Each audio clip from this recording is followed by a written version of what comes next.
Dear Global Pioneer family and all friends who care about the future of Pi Network. Hello everyone, today is January of 2026. The bells of the new year have just faded, and the warmth of the holidays still lingers in the air of Silicon Valley. At this moment, I am sitting in the Pi Network recording studio located in Silicon Valley. It is very quiet around me, with only the slight whirring sound of the cameras. There is no sound of rain from the Stanford campus here, nor the hustle and bustle of a cafe. This absolute silence allows me to hear my inner voice more clearly and focus more on this conversation with you. In this moment of bidding farewell to the old and welcoming the new, my private inbox is stuffed with all kinds of blessings, but even more so, with all kinds of anxiety. Someone asked, Dr. Fan, Happy New Year. Will Pi rise to $100 this year? Someone asked, Dr. Fan, I see the candlestick charts on exchanges vibrating recently. Are whales selling? I am so panicked. Someone even sent a screenshot of the market, full of red and green, asking me, what do you think of today's drop? Are you not worried? Looking at these questions filled with numbers, percentages, and fluctuations, I often fall into a long silence. I know everyone cares about the price, because that is the wealth displayed in your accounts. It is your hope for supporting your families. This concern is human nature. However, today, at the beginning of this new year, in Silicon Valley, a place that has witnessed countless miracles and bubbles, I want to tell everyone very honestly, perhaps even surprisingly to some. As a co-founder, Changdiou almost never look at the coin price. Even when the Mainnet just opened last year and prices fluctuated violently, even when the whole internet was frantically discussing Pi's market cap, I did not even have any market ticker apps installed on my phone. Why? Is it because I don't care about your assets? Is it because I am already financially free, so I stand aloof? Absolutely not. I don't look at the price because I know that staring at the scoreboard won't win the ballgame. Today, I want to move my gaze away from that jumping price figure and take everyone to see something different. I want to tell you, at the starting point of 2026, as the helmsman of this massive ecosystem, what am I looking at? And what do I hope you will look at? First, let us conduct an anthropological thought experiment. Suppose you are a farmer and you planted a magical seed in the spring. This seed is called Pi. During the process of its germination, growth, and blooming, if you dig it out of the soil every 5 minutes to measure how much taller it has grown, weigh how much heavier it has become, and then ask the market at the village entrance based on this weight. Look at my seedling. How much is it worth today? If the people at the village entrance say, it is worth $10 today, you dance with joy. If the next day people say, oh, no one likes saplings today, it is only worth $5, you are so anxious, you can't sleep, and even want to burn it as firewood. May I ask, can this tree still grow up? It would have died long ago from your tossing and turning. The current cryptocurrency market is that noisy village market. It is full of emotions, full of speculation, and full of passersby with no patience. The price on the exchange, that figure of a fraction of a dollar or a few dollars, does not reflect the true value of Pi. It reflects the supply and demand game of, at this moment, how many people are anxious to sell, and how many are anxious to buy. It reflects the interest rates of the Federal Reserve, the situation in the Middle East, the face of Bitcoin, and even a tweet from a big influencer. The only thing it cannot reflect is the vitality of the Pi network itself. I have seen too many project teams whose founders stare at the coin price every day.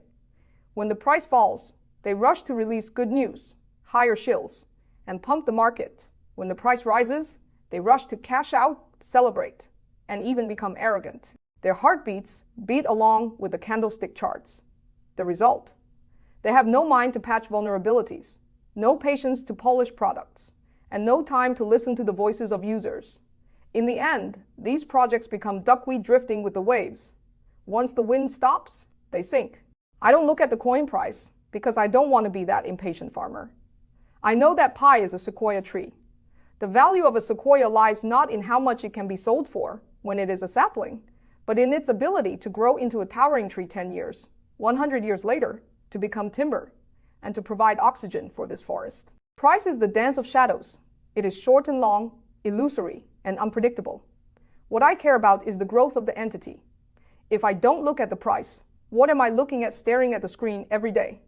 As the chief scientist of Pi Network, there is a special dashboard on my computer screen. There are no candlesticks on this dashboard.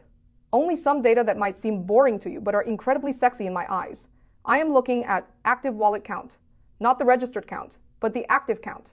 I am looking at how many people open their Pi wallet every day and make a real transfer. By the end of 2025, this number had broken through millions. What does this mean? It means Pi is no longer points lying in an account. It has become flowing blood. Every transfer is a transmission of trust, a confirmation of value. The growth curve of this data is 10,000 times more important than the price curve. I am looking at ecosystem app retention rate. I am watching on StarMax how many users bought coffee this month and will come back to buy next month. I am watching in Blind Lounge what is the average duration of user stay. If everyone just comes to play once out of curiosity and leaves, then Pi is a failure. But the data tells me that our retention rate is rising steadily. This shows that Pi's ecosystem apps have truly solved problems and brought happiness and convenience to users. I am looking at the count of KYB verified merchants. This is the metric I focus on most in 2026. How many real enterprises have passed KYB verification? How many offline shops have put up the Pi payment accepted sticker? Every merchant that passes KYB is a pile driven by the Pi network into this physical world. The more piles driven, the more stable our foundation. When millions of merchants globally access the network, the price of Pi cannot fall even if it wants to, because there is rigid commercial demand supporting it. I am looking at the health of the technical network. What is the uptime rate of 100,000 nodes? What is the latency of block generation? How is the network's pressure resistance when under attack? This is our lifeline. Dear pioneers, these data are the true body temperature of Pi. As long as these data are growing, as long as the network is getting bigger, as long as the apps are getting better, then external price fluctuations are just noise. Prices can lie, but the prosperity of the ecosystem will not. In business management, there is a famous theory, time teller versus clock builder. The time teller is the person who tells you what time it is now. They stare at the current moment and predict the weather for the next second. In this industry, that is the role of analysts and speculators. The clock builder is the person dedicated to building a precise, complex system that can run accurately on its own for long years in the future. Nicholas and I, we want to be clock builders. We spent 7 years building the KYC system. We built the SEP consensus mechanism. We built the KYB commercial system. We built the MiCA compliance framework. We are manufacturing a precision clock named Pi Network. If I stared at the price every day, I would become a time teller. I would modify the gears of the clock, push the hour hand forward, and destroy the stability of the system, just to cater to the market's emotions. In 2026, we face greater temptations and pressures than ever before. An external bull market might come, and various air coins might fly around. If I looked at the price, I might waver. Should we also issue a meme coin to ride the wave? Should we also organize a staking pump event? No, because I don't look at the price, I can maintain strategic patience. I know that regardless of whether the outside is a bull market or a bear market, the task of 2026 is only one: deep plowing. We want to promote KYB to the world. We want to make DeFi apps like Gargoyle a benchmark. We want to make Pi compliant in more countries. Only this kind of stability, not kidnapped by price, can lead these 19 million pioneers through the bull and bear cycles to reach the shore of $1 trillion market cap. Today, I have a sincere suggestion, or rather a request, for everyone. If you feel anxious because of staring at the coin price, if your mood is affected by the rise and fall of your account, or even if it affects your family harmony, then please take out your phone and delete those market ticker apps, even if only for 1 month. Try to do the following things. First, go to experience, not to calculate. Don't calculate how many US dollars the 1,000 Pi in your hand is worth. Try to go to the Pi browser, find a game to play. Try to find if there are shops near your home on StarMax. Go feel the joy of using Pi rather than the anxiety of owning Pi. You will find that the moment you spend Pi as currency, its value is the most real. Second, go to build, not to wait. If you have the ability, go write a line of code for the Pi ecosystem, draw a poster, or just help a newcomer answer a KYC question in the community. When you get busy, when you feel that you are adding bricks and tiles to this great building, you will find that price fluctuations are no longer important to you. Because you are the owner, you control its future.